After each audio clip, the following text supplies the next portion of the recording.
A very warm welcome to Navigating the Dark, which sees artist Jake Lever in conversation with Dr Paula Gooder, Chancellor of St Paul's Cathedral. This session is part of Living God's Future Now, the online festival of theology, ideas and practice from Heart's Edge. And Heart's Edge, as many of you will know, is an international and ecumenical movement for renewal within the broad church. We're a network of churches growing compassionate responses to needs, cultural and commercial activities and congregational life. And my colleague Ben will be posting more information about Heart's Edge and our ongoing programme of Living God's Future Now events in the chat towards the end of the session. So do make a note of those, or save the chat, which you can do using the button with the three dots at the bottom right of the chat. Now, we're thrilled to be joined tonight by, firstly, by Jake Lever. Jake is an artist who is interested in the power of visual art to draw us into an encounter with the sacred. He seeks to make work that invites a slowing down, a return to the liminal and the real. And during the pandemic, he's developed a new participatory project, making hundreds of tiny gilded boats that people have sent by post as tokens of love. And we'll be hearing more about that in the course of this session. We're also thrilled to welcome Dr Paula Gooder, who is a writer and lecturer in biblical studies, and whose passion is to ignite people's enthusiasm for reading the Bible today by presenting the best of biblical scholarship in an accessible and interesting way. So it's tremendous to have both of you with us today, and we're looking forward hugely to your conversation. Just a couple of notices before I hand over to Jake, and that's an encouragement, firstly, to start posting any questions or comments that you have in the chat as soon as you have them in the course of this conversation. We'll be picking those up later in the session for discussion with Jake and Paula, and the chat is also a place where you can have a discussion amongst yourselves as well, so do feel free to use it in that way. The other notice is that we'd ask you to remain muted unless you're invited to speak, as this minimizes background noise and enhances the quality of the recording that we'll be making of the session. So having said those things, by way of notices and introduction, a very warm welcome again to Jake and to Paula, and I'm going to hand over now to Jake for the first part of the conversation. Thank you very much, Jonathan.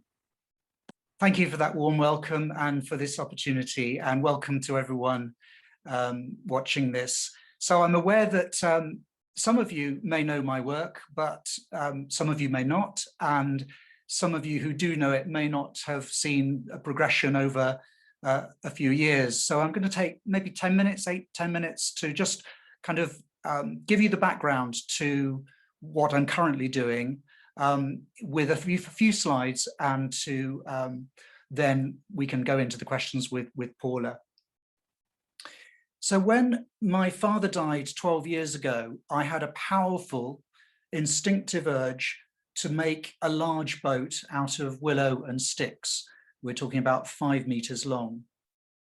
My sense of grief and loss prompted me to reach for an ancient archetype of both protection and journeying.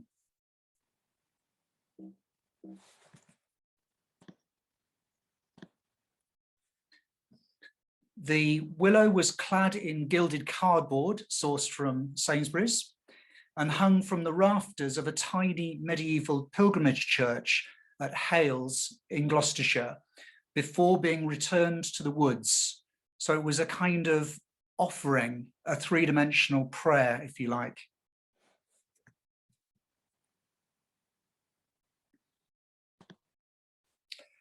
This led me to making a series of what I called soul boats, small, simple pod-like forms that embodied the contradictions of vulnerability and strength, stillness and journey, a sense of life, yet carrying echoes of death.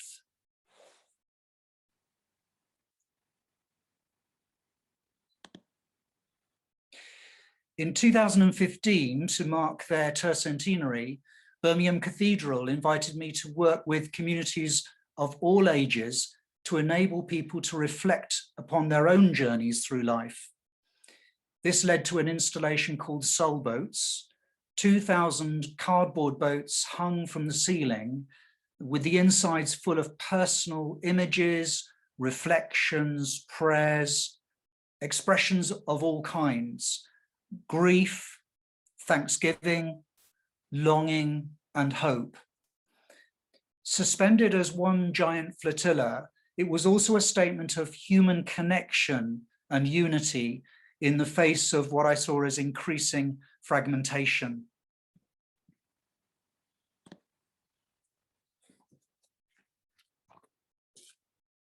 In 2020, the pandemic brought me back to reflecting upon human vulnerability, loss, and grief. The sudden loss of so many certainties was both terrifying, yet strangely creative, what Richard Rohr calls an immense collective liminal space. I started on my walks, my daily walks, to pick up the skeletal remains of leaves, connecting them by their delicate spines. And this is a cyanotype made from those. And I returned intuitively to the archetype of the boat, making simple vessels out of these leaves.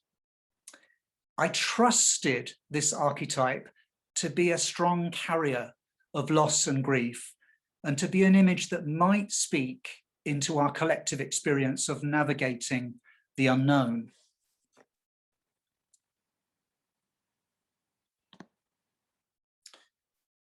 In the face of so much devastation, trauma, and loss, I felt both helpless and complicit, struggling to know how to respond in an honest way. Taking inspiration from St. David, who urged his followers to do the little things, I decided to make the tiniest, the smallest boats I possibly could, about 13 centimeters long. I tried to make them smaller, but that was about the smallest I could physically create, and sent them off in the post to family and friends. In the face of increasing isolation and uncertainty, I wanted to convey a sense of journeying with them and cherishing them from afar. As an artist, a handmade object could do this more powerfully than words.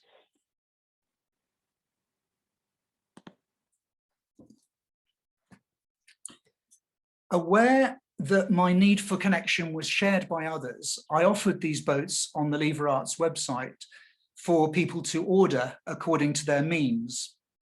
So it quickly became a participatory project, with people sending me details of the journeys their boats had made. This is a boat that made its way to Mississippi. Most of the boats were sent within the UK, but a significant number have gone overseas to the USA, Canada, Egypt, all over Europe, Thailand, Hong Kong, and as far as New Zealand. This one, I believe, was a photo taken in Paris.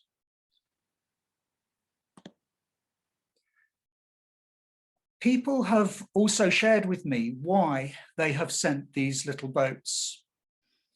They echo my own reasons, and with the permission of the people concerned, here are 3 examples of what I'd like to share with you.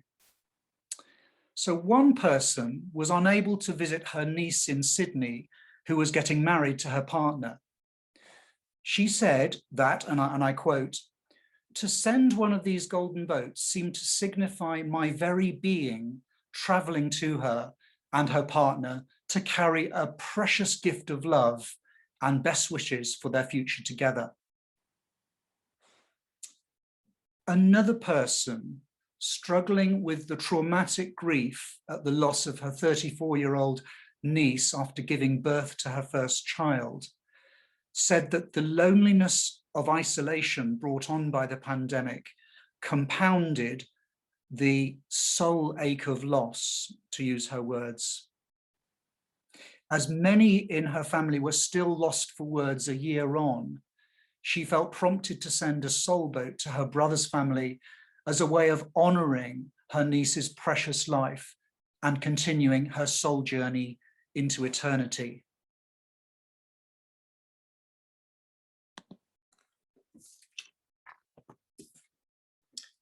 Finally, this boat was photographed by the recipient in her garden that looks out onto a parcel of land filled with eucalyptus trees in Australia. She was sent it by an artist friend living in the UK who for many years she had lost contact with. Through the internet, they managed to find each other, and this boat represents a celebration of their reconnection. She says that this boat, quote, feels like a connection, a real 3D one with my friend. When asked about the significance of the boat image, people have reflected that it was for them enduring yet vulnerable, strong yet delicate, simple yet precious, and for more than one, a comforting vessel bearing a soul into heaven. So far, about 300 boats have been made, and I'm keeping a log of their journeys. This is a slow burn project, so at some point in the future, I will create a large map and record these crisscrossing the globe, a sacred web of connection. So for me, God is revealed quietly in this vast net of relationship. And this project simply seeks to animate what already exists, providing people with a non-verbal language with which to communicate. My prayer is that these boats will enable good connection and that the darkness of our times will prove to be luminous, a nurturing space where we can realign ourselves to that which binds us together and with our fragile earth.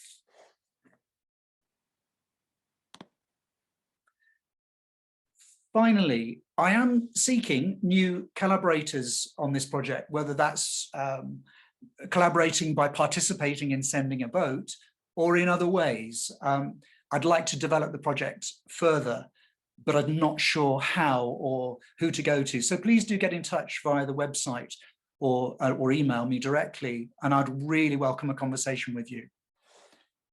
Thank you. Jake, thank you so much for your presentation. It was lovely to see the various projects and lovely to hear your reflections on what you were doing in, particularly in the Do the Little Things project. And I was very struck while you were talking about the contradictions that are inherent in this project, the strong yet vulnerable, the boats that suggest life and death altogether. And I think there's something in art, isn't there, that can hold ambiguity possibly more successfully, possibly more articulately than mere words can. What do you think about art and ambiguity, and why is it so successful, do you think? Thanks, Paula. For me, visual art seems less pinned down and concrete than words. I'm not sure why, but I love the way that the same artwork can mean so many different things to different people. And in fact, that an artwork can mean different things to an individual at different stages of their life. That's certainly true of my experience. So for me, contradiction, paradox seems to be at the heart of most good art. Part of what I think of it as its multifaceted richness. So I trusted the boat archetype, these kind of pre-industrial pod-like boats, to hold lots of contradictions within them. Vulnerability, as you mentioned, and yet strength, journeying, the sense of movement, but also I hope, deep stillness. They're made, when you gild with gold leaf, you have to be incredibly still, otherwise the gold is halfway across the room. So I have all the windows shut. My breathing is very, very steady and slow, and I regard the making as a kind of contemplative, stilling activity. So journeying is what they're about, and what they're about to do sometimes, to go to USA or Australia, but they're made with deep stillness imbued within them. A sense of the ancient and timeless. I was one of those kids who loved spending times in museums, and when I was as a child, and I love, you know, places like the British Museum, where you've got these ancient, timeless, gilded objects. At the same time, I want the physicality of the present moment, and I hope they're very contemporary and of our time as well. So that paradox of ancient yet part of the present moment. And then I think they are hopeful images, but they have the echoes of loss and grief, certainly for me. And you can see where I started with that boat that I made in the garden after the death of my dad. So they hold together all of those different paradoxes. So whilst making the boats, I've got quite a few hours to kill, as it were, whilst my hands are busy. So I listen to some, you know, lots of podcasts. And this is Neil McGregor in Living with the Gods. He said, where language often struggles, images can accommodate ambiguities and contradictions and invite us to inhabit them rather than resolve them. And I love that idea of embracing and inhabiting contradictions, because especially now, that seems to echo my experience, where intense beauty coexists with terrible agony and suffering and pain. So art is true to my experience in that sense. I think I've always thought that some of the most important theology comes through paradox. You know, the good news of Jesus is absolutely free and costs everything you've got. That kind of paradox that lies at the heart of our Christian faith. And it feels, when you're talking, as though paradox is not important for you just in art, but also in your own spirituality. Is that something that you would resonate with? Yeah, so I'm a big fan of people like Richard Rohr and non-dual ways of thinking about God. I see God in all created things, in all living beings, humans and animals, and in nature. And I think that for me, paradox is another name for God, in a sense. I think that so much is held together, and it only makes sense in relation to that sort of sense of looking at life in that holistic way. I'm not a theologian, but the work of people like Richard Rohr and the Centre for Action and Contemplation, James Finley, that they make that contemplative tradition, which is now being rediscovered, really makes sense to me. And the other thing that you were saying, just in response to that question about how people react to art, in my area, biblical studies, one of the really big conversations we have over and over again is, what did the author originally mean? Can you get back to what the author intended? And it feels in biblical studies that is the most important meaning you can find in the text. I'm not completely convinced myself, but most people would say that. But it feels in your art as though you're quite relaxed, that what you meant when you were producing something, painting something, making something, isn't necessarily the be all and end all of what it should mean. No, for me, when you make a work of art, you birth it, as it were, it lives in the world, and then it has an independent life, and people will read their own experience into it. And that's a joyous thing. It's not for me to worry about and thinking, oh, they haven't got it. I didn't intend that. People do and are seeing all sorts of things in these images, and I'm really thrilled about that, because I think good art has that ability to speak in a number of ways to different people, and I hope it's a kind of generous inclusive way of engaging with art. I have worked in galleries, and one of the things I loved hearing about was how children responded to the artwork in such diverse, fresh and open and honest ways. So I love that plurality of interpretation, and my artwork has a new life then in the world, which is lovely and is a living thing. It's not a kind of secret code that you have to crack. Yeah, I love that idea, that it's you're producing something living in the world. Yeah. When we think about little boats these days, often what will come to mind are those tragic crafts that are crossing the Mediterranean with refugees in them, often which end up in great tragedy for their occupants. And yet your boats are very different than that, aren't they? They're not refugee crafts, or are they? I mean, I wonder whether you, what you're thinking about how your boats connect to what we think about when we're thinking about refugees. Yeah, thanks, Paula. I think it's fair to say that my images don't illustrate things going on in the world. So you won't find anything that refers directly to the news, for example. The work is made as an act of contemplation and prayer in relation to the whole of life, rather than a reaction to a specific set of events, if you like, closer to icons than social commentary. But I would say a big but. Behind the headlines are human stories of hope, risk, despair, and tragedy. So my boats seek to embody some of these emotions. They're carriers, if you like, for these universal feelings. So I hope that my art doesn't hide from the world and its suffering, and embraces pain, loss, and grief alongside beauty and hope. Recently, I've been in touch with Issam Corbage, who's the Cambridge-based Syrian artist who makes wonderful small boats referring to the Syrian refugee crisis. His powerful boats are full of spent matches, which represent people, and they're doing something different from my boats, but there is a relationship between his boats and mine.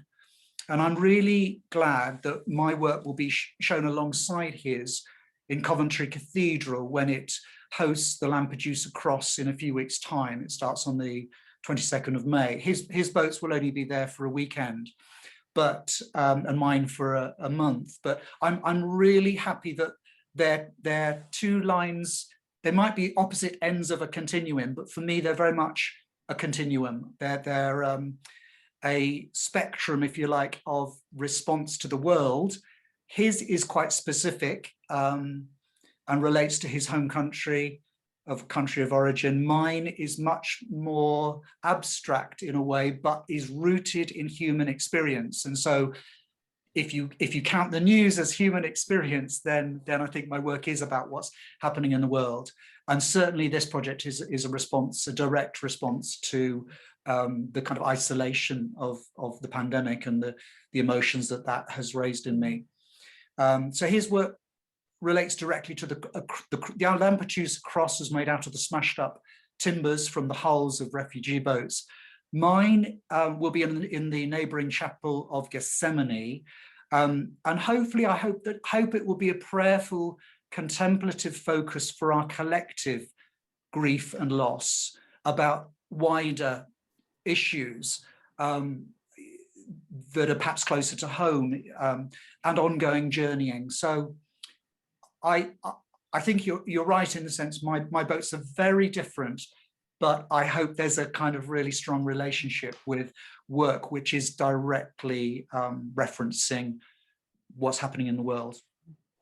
I hope I'll be able to go when the two are next to each other, because it feels as though there would be a really important conversation that will strike up simply by having the two there in the same or neighbouring spaces. It'd be fascinating. Jake, one of the really striking features of a lot of the work that you do is that it's participatory. For people who don't know, Jake and I, we're old friends, and we are friends from Birmingham. And I will never forget your Soul Boat project in Birmingham Cathedral. It moved me to tears the first time I walked in. And so Jake described it, for those of you who saw the presentation a few moments ago, with the boats all suspended from the ceiling of Birmingham Cathedral. There was something just utterly beautiful and dynamic and profound to see those thousands of boats. And what was lovely was when the doors were open, you'd get this breeze, and then all the boats together would ripple backwards and forwards. And there was just something so amazing about it. And what was incredible was the knowledge that on top of each one of those boats was somebody's word, somebody's story, somebody's poem or prayer that they wanted to say, and were hidden from our view, but revealed to God's eye. And there was just something about that participatory element that was so powerful about the work. And again, with the Do the Little Things, again, it's a participatory action. Are you worried at all about losing control? You know, we all know that as soon as you invite someone to participate in the thing that you're doing, you lose control over it, and it can go off in different directions. How does that make you feel? Well, firstly, Paula, thanks for your kind words about soul boats. I really love the dialogue between artwork and audience. You know, I've got a background in education and gallery education, as well as being an artist. I find that a really rich area. It's that dynamic, that dialogue isn't always focused upon very much when discussing visual art, but I think it's fascinating.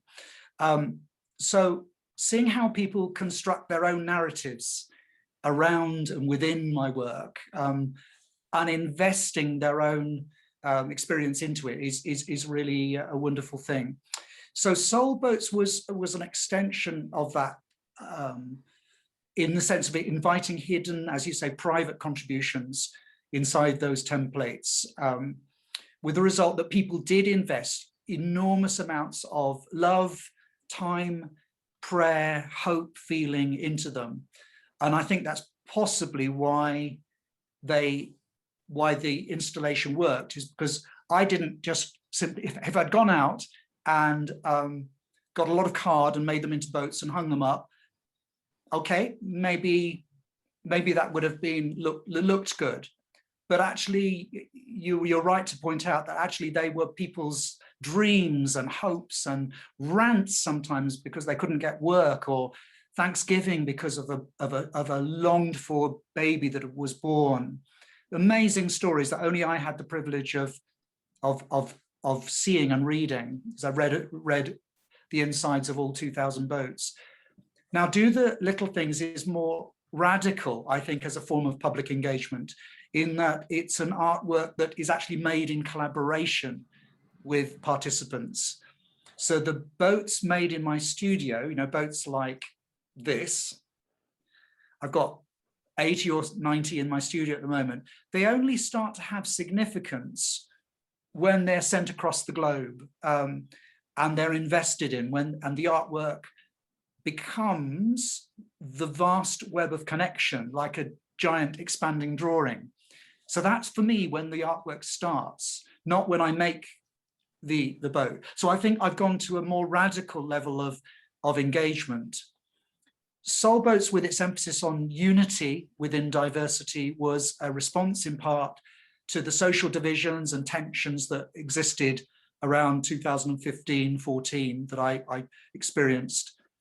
Do the Little Things is a direct response to the isolation of lockdown, exploring how art can be a tool for meaningful connection in these quite extraordinary times. So to answer your question about control, the loss of personal control, the risk, if you like, of inviting others to participate is right at the heart of the design and the birthing of the artwork. So it's not a fear or a concern, because it's actually built into the kind of DNA of the whole thing. And the reasons for connection will be as numerous as the participants. So already, as people feed back to me via the website why they've sent boats, It's just wonderful and really interesting to see the ranges of response from some people just want to say, I love you. Some want to say, thank you. Some want to say, I value you and I miss you. Some want to grieve and have a sense of solidarity in the ways that I shared earlier on, and all sorts of other responses as well. So I think for me, it's a magical process where I start something off and others weave their own magic into the tapestry, if you like. You mentioned in your presentation that you've got a plan at the end to do some kind of portrayal of where all the boats have gone. Can you tell us a little bit more about it? I have a promise to all participants to, which I will honour, to create a map of all the journeys that the boats have made. So people generally who've ordered boats are contacting me and saying, this one's going from, Redcar to Tennessee. And so that will form a line on a map. But it will take me quite a few, I think, years. And I'm looking to collaborate with a cartographer if there's a map maker out there. And also looking to collaborate with digital artists, because it may be that actually this is a film and it's an interactive website where you can kind of see in real time where these journeys are. So when I say I'm wanting to develop the project, I'm wanting to make the countries that the vessels go to more diverse, and I'm wanting to explore really creative ways of making it into an artwork that expands and develops and honours the individual journeys that these boats have been on. So far only 300 have made the journey, but it might be that once we get to, I don't know, 1,000 or so, I don't know, it might be good to kind of create that map, which would be for me a kind of sacred web of connection. Oh, that's a lovely idea. Really, really lovely. And kind of connected to that in a way, I think we've all been acutely aware during the various lockdowns about that sense of deep isolation and how important touch is to us. It's lovely, isn't it, to be able to go and see people again, but I'm really aware of my need to hug them, and I can't because it's not allowed yet. And then that kind of touch deprivation that has come to us all from not being able to reach out. How important is it to you that these are your handmade objects, that they're physical things and they go from your hand to someone else's hand? Tell us a little bit about that and why you think it's important, especially now. Yeah, thank you. So making something silently and prayerfully in my studio was quite an instinctive response to the unfolding tragedy of this pandemic, and was initially, I would say, Paula, a way of processing my own grief, my own sense of loss. It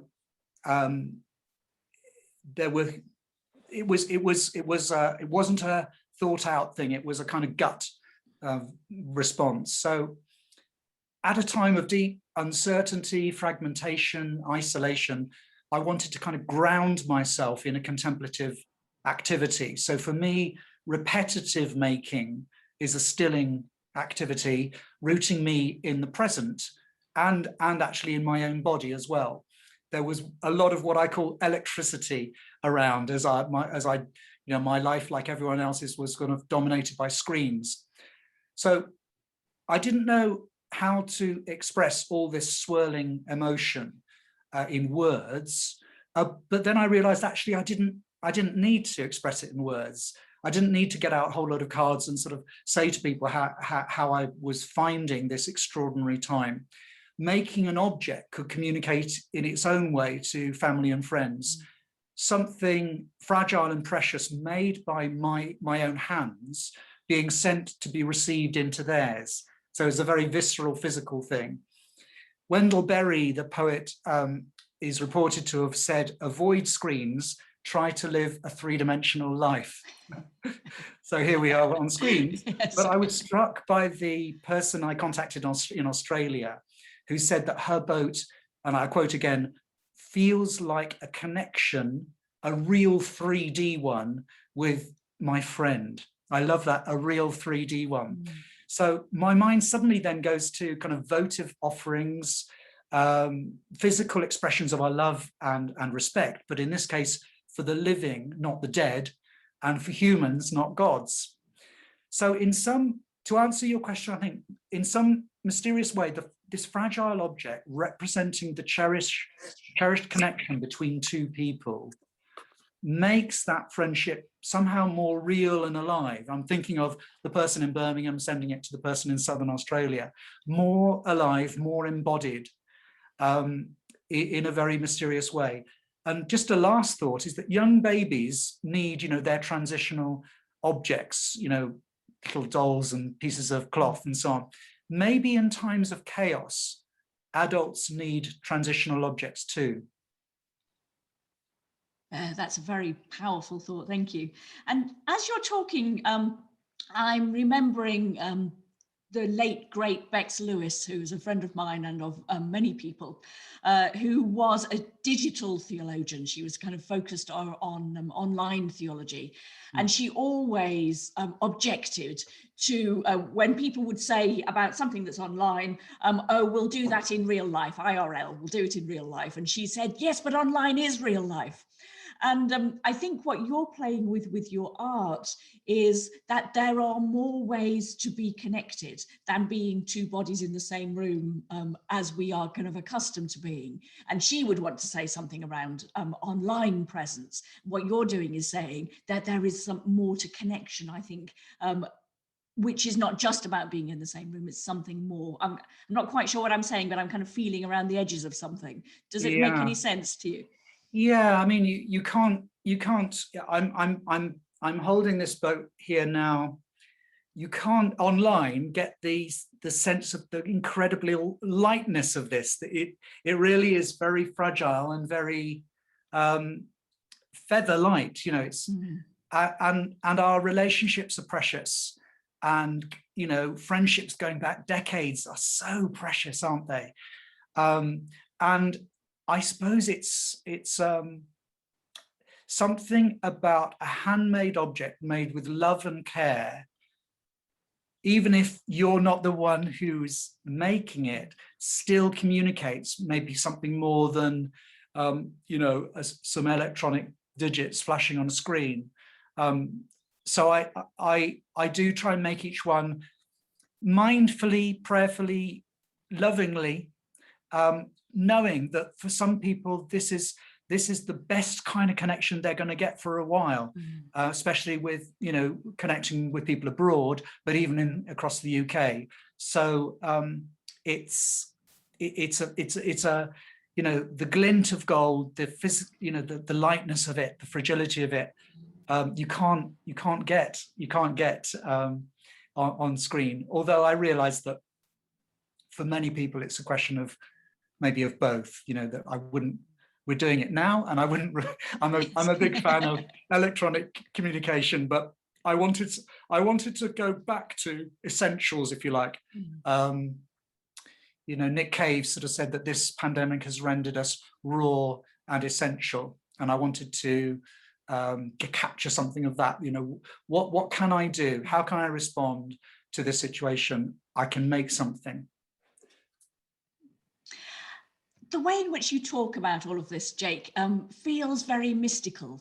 You use phrases like luminous darkness and the sacred web of connection, and you bring to mind all of the great Christian mystics in that tradition. Can you say a little bit more about what you're aiming for while you're talking about that? What does the sacred web of connection mean to you? And are you deliberately nodding at the mystics, or is it just a happy coincidence? Right, it's really hard to put into words, Paula, but I think that one of the things that the experience of the pandemic has highlighted for me, and I think many others as well, is our incredible interconnectedness and interdependence. We all need each other and are part of each other in some mysterious way. And you'll know as a theologian that the mystics have kind of stressed that. We're all, in essence, brothers and sisters. And whilst our culture tends to emphasize what separates us and divides us, artists like me can highlight what unites us. So a basic need for love, connection, and belonging. So this web, if you think about that map I was describing just now, this web of connection that spans the globe is minuscule, 300 boats that have crisscrossed the globe. But for me, the scale is not the important thing. Participants are animating what already exists, if you like, soul kind of connections, amplifying and celebrating loving, heartfelt connection. So I believe that web of relationship is luminous in the darkness of the unknown and deeply sacred. So I'm now going to use the words of a theologian you may know, Barbara Brown Taylor. She says this, and I hold to this really strongly. God is the web, the energy, the space, the light, not captured in them, but revealed in that singular, vast net of relationship that animates everything that is. So one day, as I say, it may take me a few years, I want to exhibit boats that have been on their journeys alongside a map of the world and drawings as well of my own, which show these journeys. So the web is as much a part of the artwork as the boats themselves, as well as the many stories of connection, which is why it may be a video installation as much as a painting on the wall or a drawing. But it's that idea that we are mysteriously interconnected, interdependent, and dependent and connected on our fragile earth as well. And one of the things that really, if I look back on the time of last year and so on, my encounters in nature, which led to those leaves, the frail, fragile leaves, which led to making that boat out of leaves, that was significant, because I knew I wanted to make something small, vulnerable, and fragile.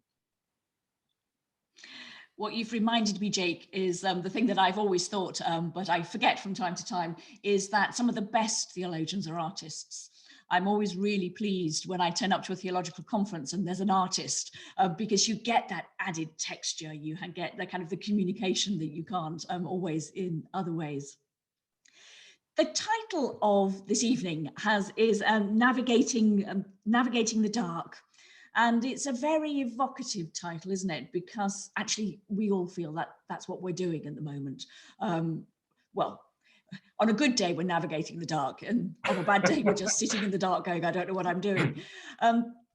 What role do you think that art can play in helping us in these times when we are kind of entirely bemused, feeling like we're sitting in the darkness, not knowing where we want to go?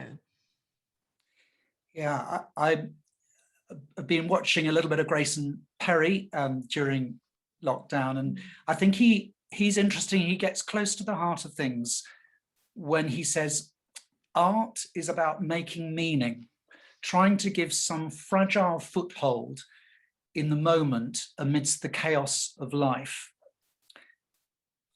So art, I think, roots us in the present. It reminds us of what it is to be human. It inspires us, it can challenge us, heal us, and console us.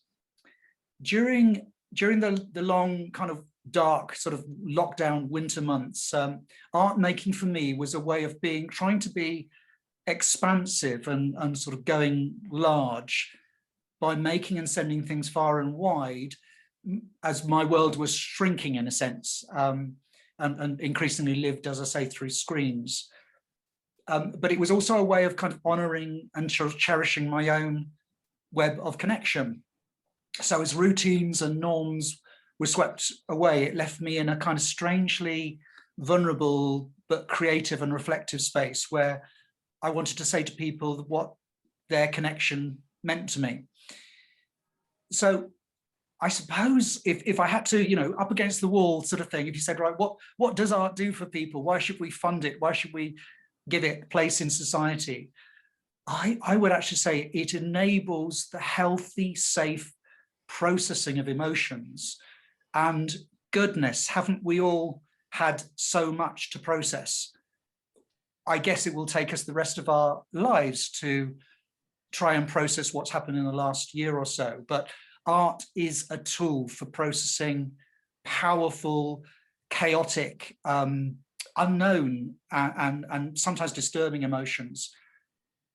And the great thing about the arts, I think, and I'm a huge champion of all of the arts, you don't actually need to be a creative yourself to benefit from them. So kind of viewing a great painting or reading superb poetry enables that process to happen if we're open to it.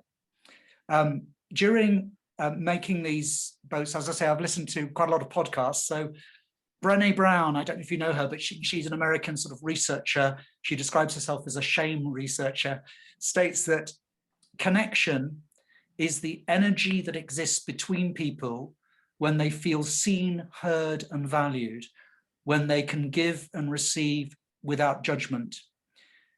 And she also says, in the absence of love and belonging, there will always be suffering.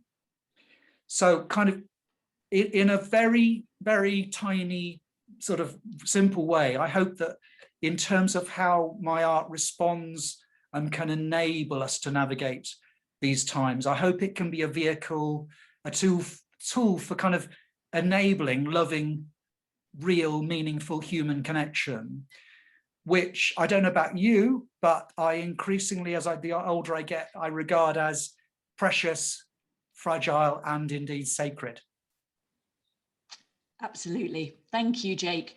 I think this feels like a really great moment to turn the conversation to other people's questions and see where we want to go. So, Jonathan, have you been collecting questions while we've been chatting? I have indeed, yes. And there's been a lot of comment and reflection and a number of questions that have been posted in the chat.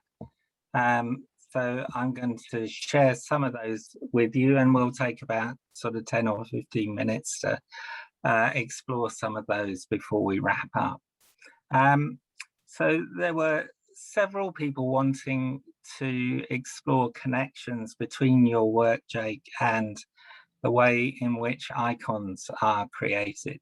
And so asking essentially whether you see any kind of parallels between the process of making icons and this element of your work, this project within your work. Father Simon Cutmore notes that gold is used in icon writing and there symbolizes the presence of the eternal. And Kate Ellis has asked around icons are said to be written. Do you have a verb which you prefer for your making? So a few things there related to icons. Anything there that you'd like to pick up on? Yeah. So firstly, I was taught gilding by a fantastic icon painter called Peter Murphy, who lives in Kent, who was working with me at the Barber Institute in Birmingham. And I absolutely love icons, and have been fortunate enough to go to Russia to see them kind of in churches and so on there. I like their humility in the sense that an icon painter's work isn't about the icon painter, and it's about an encounter with the divine, and it's about, for them, it's about God, and it's that they remove themselves from the work. I hope that my work, it comes from my life, and it's born of my feeling for materials and my understanding of artwork, but it's kind of, I hope, in the same way, it's rooted in a tradition. So there is a tradition of using boats as a sacred vessel for journeying to the afterlife, to the next life, if you like, beyond this. There is in a sense, boats are used universally across many cultures as a kind of, if you like, a symbol of transition, protection, journeying, and I hope that I'm tapping into that in ways which are as much about those traditions. I'm thinking of the Vikings, of African funerary boats, obviously Egyptian barks. I hope that the boats are as much about those traditions as they are about me and my personal life, which kind of I think is less interesting. So in that sense, I hope that my work has an icon quality. That's the first point I'd make. And the second point I'd say is that I hope that they hold within themselves the kind of stillness that is needed to make them. So I hope that they have a kind of contemplative quality. So they're made, you know, through layering processes of paper. I leave in all the wrinkles and so on because I think they are more human. They're like skin over bone, if you like. They're more resonant, you know, in that sense. And I gild them, as I say, with very, very, very still breath. I have to be very still when I'm making them because of the technical issues with gold is so thin, it sort of blows away. But yeah, they're made in the spirit of icons, and I love the icon tradition. I don't think, you know, I mean, many people have put their boats in their icon corner and prayer corners, and I'm very moved by that because I suppose that you know, it's just really fantastic to know that they do lead to a journey of prayer and contemplation for people. Has that captured it for you, Jonathan? I don't know if that answers the questions. That's really helpful for reflections, I think. So thank you very much for that. It was interesting too that you talked there about the connections with different traditions of using boats and of the symbolism of boats within different traditions. And people have posted in the chat some of the connections that they've made. So Catherine Fleming has said that for her, the boat represents the Breton fisherman's prayer. God, be good to me, the sea is so big and my boat is so small. Catherine Morgan Hickey's talked about resonance with the Curraghs in the west of Ireland. Yes. And we did also have a question or a comment about those kinds of references, taking us outside of any one faith tradition. So there was a question, does the mystical boat imagery transcend any one faith tradition? I think you've said that it does, essentially, what you've said so far. And so I wonder how you feel about that as someone creating within the Christian faith tradition, but acknowledging all these other references and resonances as well. Yeah, I mean, I'm fortunate to live in the, you know, very diverse city of Birmingham, and Soul Boats was, you know, they were created by people of many, many different faith traditions. And I talked to people of, you know, Muslims, Sikhs, Hindus, who all resonated very strongly with the boat image in their own way. Some picking up certain aspects more than others, different aspects, which all kind of meant something powerful to them. So I kind of regard myself as having a root and a faith within Christianity, but I'm not a Christian artist in the sense that my work isn't strictly within the framework of Christianity. I hope it actually speaks in a universal way, but it speaks about the sacred and the divine and our interconnectedness as much as about a kind of any particular faith tradition. My own faith tradition is Christian, but I don't necessarily feel that it can only work within a Christian context.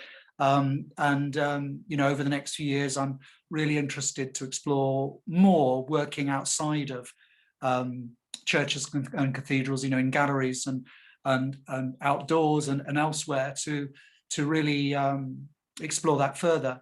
So when we've done I've done, community engagement work with people.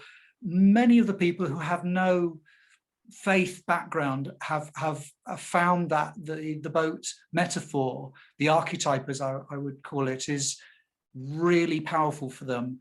Maybe some can identify exactly why. Others, it's a hunch, but it does seem to cut across all ages, all faith backgrounds, and be a universal archetypal kind of image that speaks of kind of that protection on the high seas, the coracle, the tiny little fragile boat, but also the journey, the movement through life, the movement beyond life.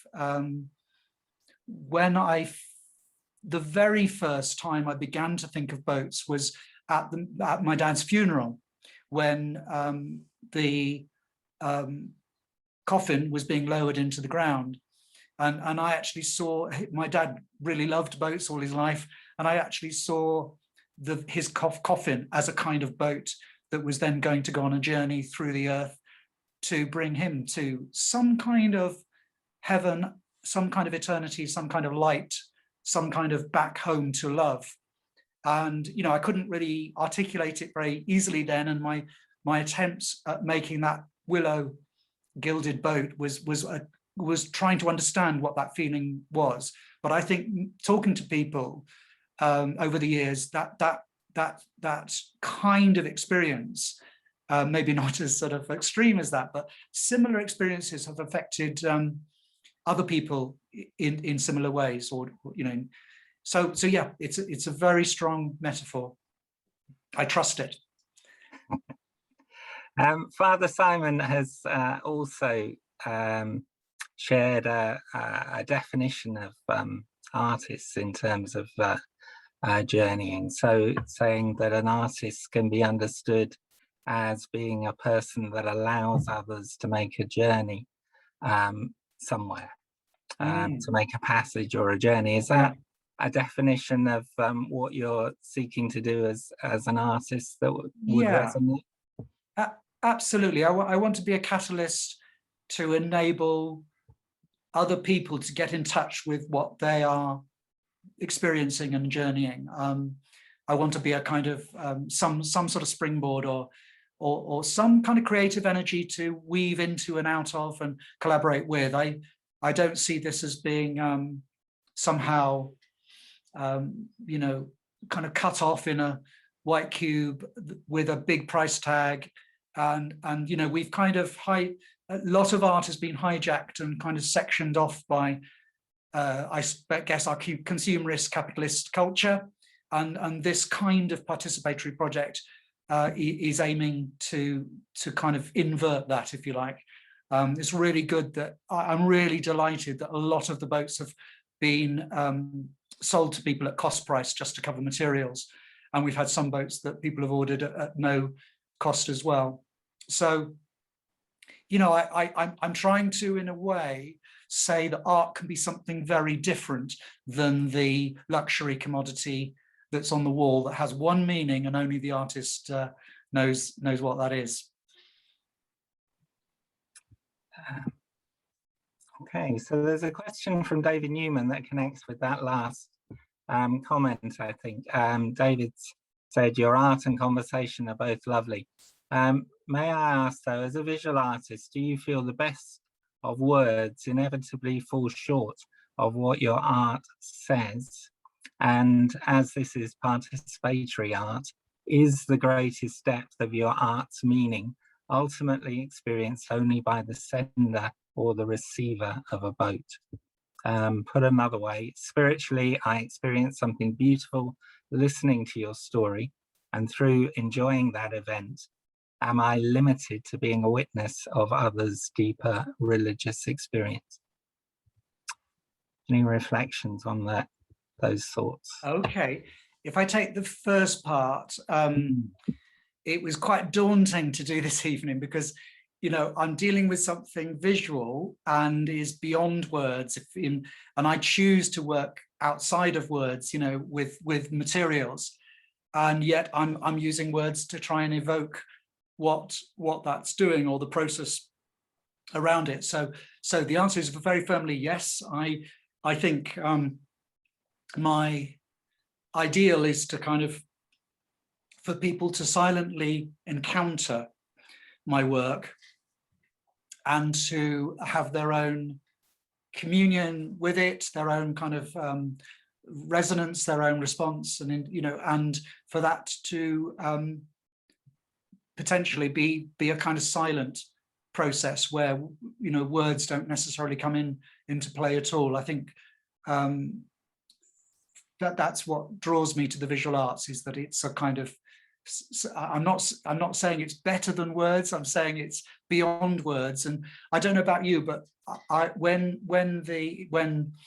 March, April, May, June last year unfolded, and even the winter months, I was sort of lost for words. I didn't know kind of quite what to say to my family, my friends, and I thought, well, actually, there's a form of human expression which is beyond words, which you've got access to. So make and see where that takes you. So in that sense, yes. Now the second part of the question, you'll have to try and summarize a little bit, Jonathan. Are there limitations involved in the receivers and givers of both? Yes. So this is around whether it's in the nature of the project that the sender or the receiver actually has the deepest experience of the artwork, and that our conversation and sharing tonight are a more limited way of accessing the work and appreciating the work, really. Yeah. I mean, I in relation to I talk about this future exhibition. I can imagine a series of short films made by both the givers and receivers. The giver kind of talking to camera about what it might be like to send this boat, and I'm thinking of some of the stories I've shared. And then the receiver, kind of unexpectedly, if you're in Australia, you can't know which day it's going to arrive. Getting this little tiny package, which has been on I don't know how many thousands of miles a journey, opening it up and then holding this fragile gilded vessel, and then those people talking to camera about their feelings. Now, it would be a very skillful camera person who made that happen, but you're absolutely right in that the context in which the relational context in which the artwork happens is as much part of the artwork. It's not about the object, it's about the connection and the story and the reconnection and sometimes the challenge and the sorrow and the difficulty and the complexity of relationships, because I know that some of these boats have been sent where relationships are quite fractured and difficult. So in that sense, yes, I think there's a film to be had. How it would be done, that's where I need collaborators, I think. Yeah. Okay, and one other question about the nature of the way in which you designed the project as a whole.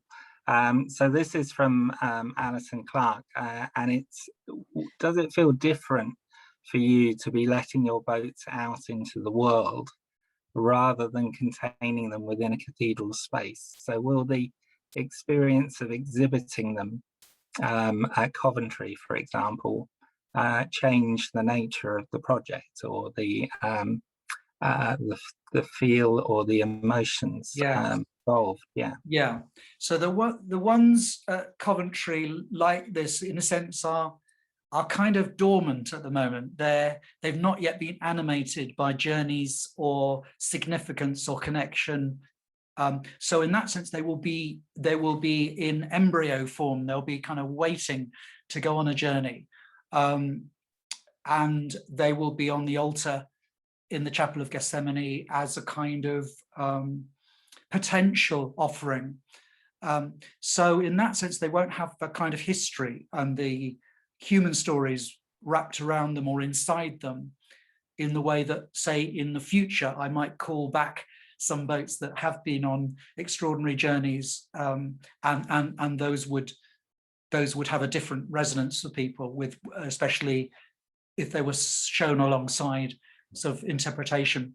So I suppose the Coventry boats are going to be more, in some ways, aesthetic, but I hope that they will serve to kind of capture the vision and imagination of people to sort of think, actually, there is something I can do to connect with that person. I can maybe send them this, you know, and or something similar, and that it's a way of kind of kind of entering into the kind of thinking behind the project. But so yeah, they'll have a more dormant kind of potential, they're boats in waiting, if you like. They've been made in the studio, they're ready to go on the altar. They're kind of going to be prayed for, I'm sure, by the priests and people there, and by me. And so I suppose one of the things that might be interesting to people, if they're sent around the world, is that they have had that history themselves. And I will put a little slip in the box to say that these have been part of an installation in the Chapel of Gethsemane at Coventry. Thank you. And a final question before we wrap up, which is taking us back into the emotional heart of the project itself. So this one comes from Kate Ellis, and Kate has asked, do you think that there will always be a connection between this project and the pandemic in years to come? Or will there be a kind of morphing into a connection with a sense of ongoing grief and needs for all, and a kind of sense of timelessness about this particular project? Or will it always be tied to this particular period of time? Yeah, my strong feeling is it's been prompted by the pandemic, but actually it has a life way beyond it, in the sense that physical distance is always a limiting factor in relationships, and travel is going to become increasingly complex as we navigate our way through trying to address the climate emergency. So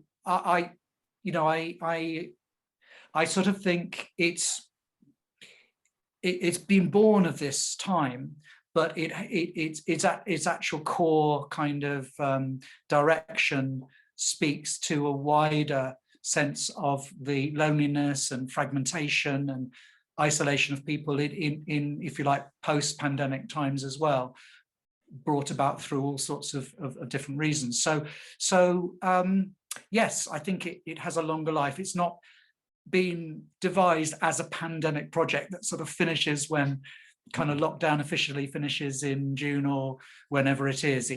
For me, it's a way of working with art objects that can kind of roll for the next while and take on its own life and sort of inertia and energy.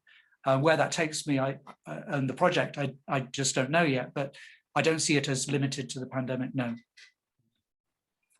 So I know from the comments in the chat that this has been a wonderfully rich conversation for many of the people that are here and that have joined us this evening. So we want to say a huge vote of thanks to both to Jake and to Paula for their reflections and the conversation that they've had around this particular project and artwork. Ben is currently dropping into the chat details of other Heart Edge Living God's Future Now events that are coming up in the near future. We do want to particularly flag up to you the fact that there are a number of visual art related events at present, and in particular we're doing a short series based on the visual commentary on scripture, where we have a number of the curators for that project coming and speaking about their experience of curating the visual commentary on scripture sets, 3 artworks in conversation with a particular biblical passage as a way of deepening our engagement with both the artwork and with scripture. And we have 2 of those sessions next week, one on Tuesday the 11th of May and one on Thursday the 13th. The one on the 11th of May at 2 o'clock in the afternoon is exploring Proverbs 11, and the one on Thursday is exploring 3 different passages that all relate to the cities of refuge in the Old Testament. So those are going to be fascinating sessions, and we do encourage you to join us for them, as for any of the events that Ben has posted into the chat. You would be most welcome, and you would also be most welcome to join Heart Edge and to receive our monthly newsletter if that would be of interest. So it just remains for me to thank Jake and Paula once again for all that they've shared with us this evening. It's been a tremendous session, and I know how much it's been appreciated. A reminder that if you're interested in collaboration with Jake, you should get in touch with him via his website, and the details for that are in the chat. He is keen to collaborate with others on this particular project. Thank you all for being here this evening, for all that you've contributed in the chat, and for all that you are doing in churches and communities across the world. We hope, as ever, that you'll be going back to those contexts equipped and encouraged and energized because of what you've heard and seen tonight. Thank you all so much for being with us. Do join us again before too long. All the best. Thank you. Thanks very much.